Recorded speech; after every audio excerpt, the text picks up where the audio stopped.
उस क्लास में लगभग 40 स्टूडेंट बैठे थे। अचानक एक स्टूडेंट खड़ा हुआ और उसने बहुत घबराते हुए प्रोफेसर से कहा, सर मेरे पिताजी ने मेरे इस बर्थडे पर मुझे बहुत कीमती घड़ी गिफ्ट में दी थी, सर वो घड़ी अभी किसी ने चुरा ली। तो प्रोफेसर ने अचरज से कहा, अभी कैसे चुरा लेगा? बोले, सर अभी जो 5 मिनट का ब्रेक हुआ था उसमें मैं अपनी घड़ी अपने टेबल पर रख के गया था और उसके बाद से वो घड़ी नहीं मिल रही है। प्रोफेसर ने कहा, उसके बाद कोई भी इस क्लास से गया और आया नहीं है, इसका मतलब जिसने भी घड़ी उठाई है वो इसी क्लास में है। प्रोफेसर के मन में विचार आया कि इन लोगों को एक दूसरे के बारे में पता नहीं लगना चाहिए कि किसने घड़ी चोरी की। और प्रोफेसर ने कहा, सब लोग अपनी अपनी आंख में काली पट्टी बांध लो। और सब ने काली पट्टियां बांध ली, लाइन से खड़े हो गए। प्रोफेसर ने एक एक करके सबको यूं हाथ लगाना शुरू किया और उस लड़के की जेब में घड़ी मिल गई। प्रोफेसर ने चुपचाप घड़ी निकाली, घड़ी निकाल के जो मालिक था मुस्कुराते हुए उसके हाथ में दे दी और क्लास नॉर्मल चलने लगी, किसी को नहीं पता चला। अगले 2-3 दिन तक वो लड़का घबराता रहा, हड़बड़ाता रहा, भयभीत रहा। उसको डर था मेरी बात आज खुल जाएगी, मेरा राज आज खुल जाएगा, लेकिन किसी को पता नहीं चला। धीरे धीरे वो सब कॉलेज से निकल गए। बहुत साल बाद अब वो लड़का जिसने चोरी की थी वो अब एक बड़ा इंडस्ट्रियलिस्ट हो चुका था। कॉलेज का रीयूनियन का फंक्शन था, वो उस फंक्शन में आता है, वो अब एक सेलिब्रिटी सा है। वो उस फंक्शन में आया और उसने अपने प्रोफेसर के पास जाके उसके पैर छुए। अब प्रोफेसर से कहा, सर मैं आज आपसे एक बात कहना चाहता हूँ। प्रोफेसर ने कहा, बोलो। उसने कहा, सर मेरे जीवन पे आपका बहुत बड़ा कर्ज है, यदि आज मैं जिंदा हूँ तो आपके कारण।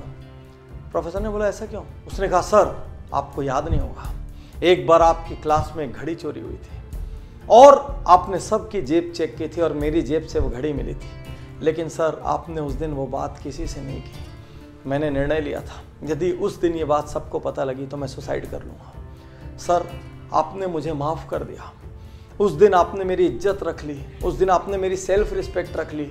मुझसे गलती हो गई थी सर, लेकिन फिर भी आपने मेरा अपमान नहीं किया।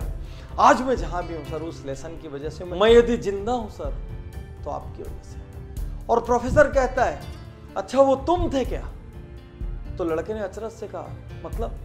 बोले, उस दिन मैंने तुम सबकी आंखें तो बंद कराई थी, लेकिन साथ साथ मैंने अपनी आंखों में भी पट्टी लगा ली थी ताकि मुझे भी नहीं पता चले मेरे कौन से स्टूडेंट ने ये काम किया है। मैं नहीं चाहता था मेरे अपने किसी स्टूडेंट की वैल्यू मेरी नज़रों में हल्की हो या मैं किसी के साथ दुर्व्यवहार करूं। ये सुनते ही वो लड़का जो अब एक नामी इंडस्ट्रियलिस्ट था, उसकी आंखों में आंसू आ गया और वो प्रोफेसर के गले लग के 2 मिनट तक रोता रहा। यही तो अद्भुत महानता है, किसी की गलती पता चलते हुए भी माफ कर देना, किसी को इग्नोर कर देना, उसको उसकी सेल्फ रिस्पेक्ट बचाने का मौका दे देना, पता होते हुए भी कि ये कल्प्रिट है, उस वक्त जाने देना ताकि उसको सुधरने का अवसर मिल सके, अपना चेहरा ऊंचा करके चलने का अवसर मिल सके। आज के इस युग में जहां हर व्यक्ति किसी न किसी की गलती ढूंढ रहा है, परिवार में माँ बाप की गलती, भाई की गलती, जीवन साथी की गलती, ऑफिस में बॉस की गलती, कलीग्स की गलती, कुछ और नहीं हुआ तो देश की गलती, समाज की गलती, राजनीति की गलती, सरकार की गलती, सबकी गलती ढूंढ रहे हैं।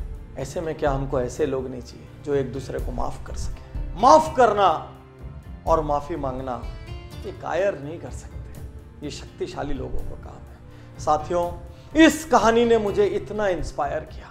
एक प्रोफेसर जो ये नहीं चाहता कि उसका स्टूडेंट उसकी नजरों से गिरे, जो ये नहीं चाहता कि उसका स्टूडेंट किसी और की भी नजरों से गिरे, क्या ऐसे लोगों की समाज को जरूरत नहीं है? जहां पर हम लोगों की गलतियां होने के बावजूद उनको इंसान मान के, उनको मिट्टी का पुतला मान के उनको माफ कर सके।